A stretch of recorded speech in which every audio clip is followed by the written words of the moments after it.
Oke. Nah, apa yang berubah semenjak terjadinya peningkatan dan pengembangan teknologi informasi dan komunikasi? Yang berubah adalah yang pertama, aktivitas dari ruang terbatas ke ruang bebas. Ya, apa maksudnya ruang terbatas dan ruang bebas? Nah, tadinya kita itu semua terbatas pada satu lingkup saja. Satu lingkup itu seperti ruangan kelas. Kita terpentok oleh waktu, kita terpentok oleh tempat. Kalau kita ingin mendapatkan sebuah informasi, kalau kita ingin mengetahui sesuatu, kita harus mendatanginya. Nah, sekarang berubah karena adanya teknologi dari ruang terbatas tadi ke ruang bebas. Dimanapun kalian berada, kalian bisa belajar. Bahkan saat ini, ketika kalian melihat materi ini pun, ini tidak dibatasi. Kalian bisa berada di dapur, kalian bisa ada di rumah tetangga, kalian bisa ada di kamar sendiri, bahkan kalian pun bisa ada di kamar mandi. Nah, itulah yang dikatakan ruang bebas. Ya, tidak dibatasi oleh tempat maupun waktunya. Apalagi yang berubah? Yang berubah adalah aktivitas dari waktu tertentu ke waktu yang bebas. Tadi,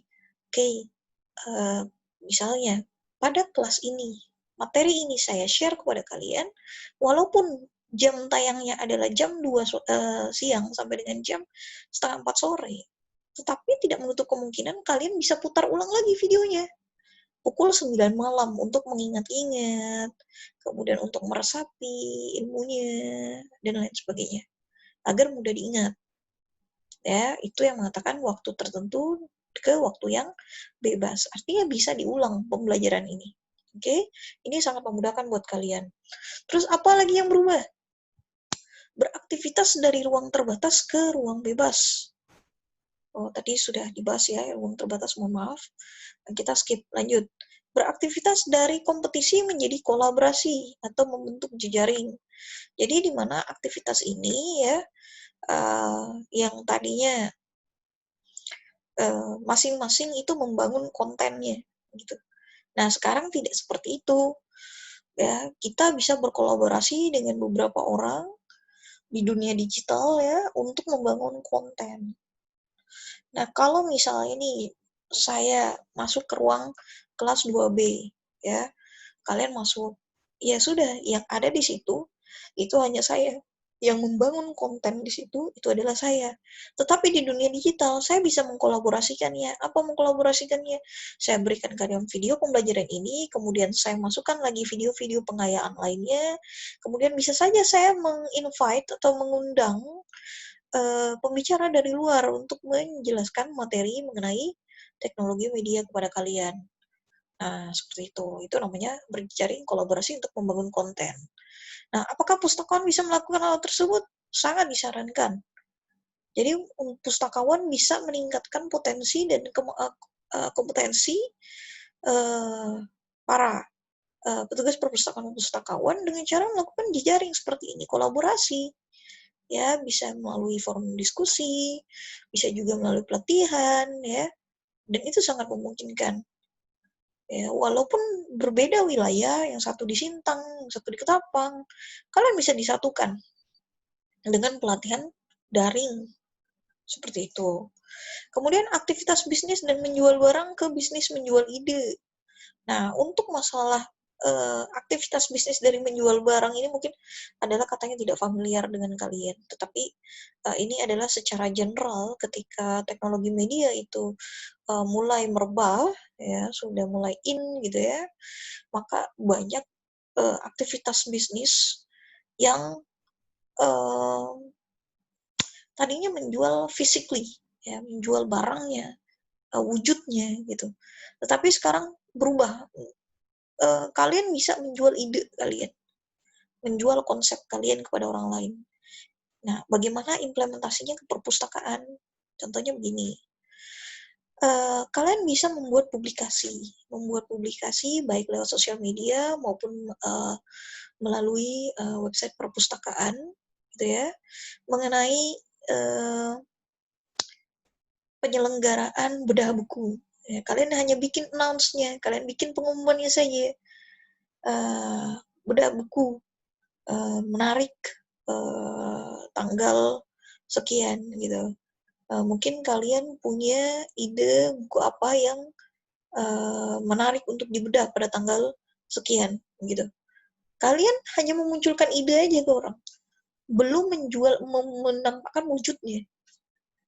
Nah, itu yang akan menarik orang untuk ikut memberikan sumbangsihnya pada publikasi yang kalian berikan gitu tadi. Jadi kalian melemparkan umpan dalam bentuk ide. Kami akan menyelenggarakan bedah buku pada tanggal sekian, hari sekian. Apakah di antara teman-teman mahasiswa, teman-teman siswa punya ide buku apa yang menarik untuk dibedah? Ataupun mungkin talk show, apakah teman-teman punya ide untuk siapa sebagai pembicaranya? Nah, itu ide gitu ya. Kalau dulu kita mau hanya ide, gak laku, harus ada wujudnya dulu gitu. Jadi udah yang langsung tampilan, kita mau bedah buku misalnya tentang budidaya tanaman hias. Ya udah, kita liatin. Jadi no choice buat orang-orang.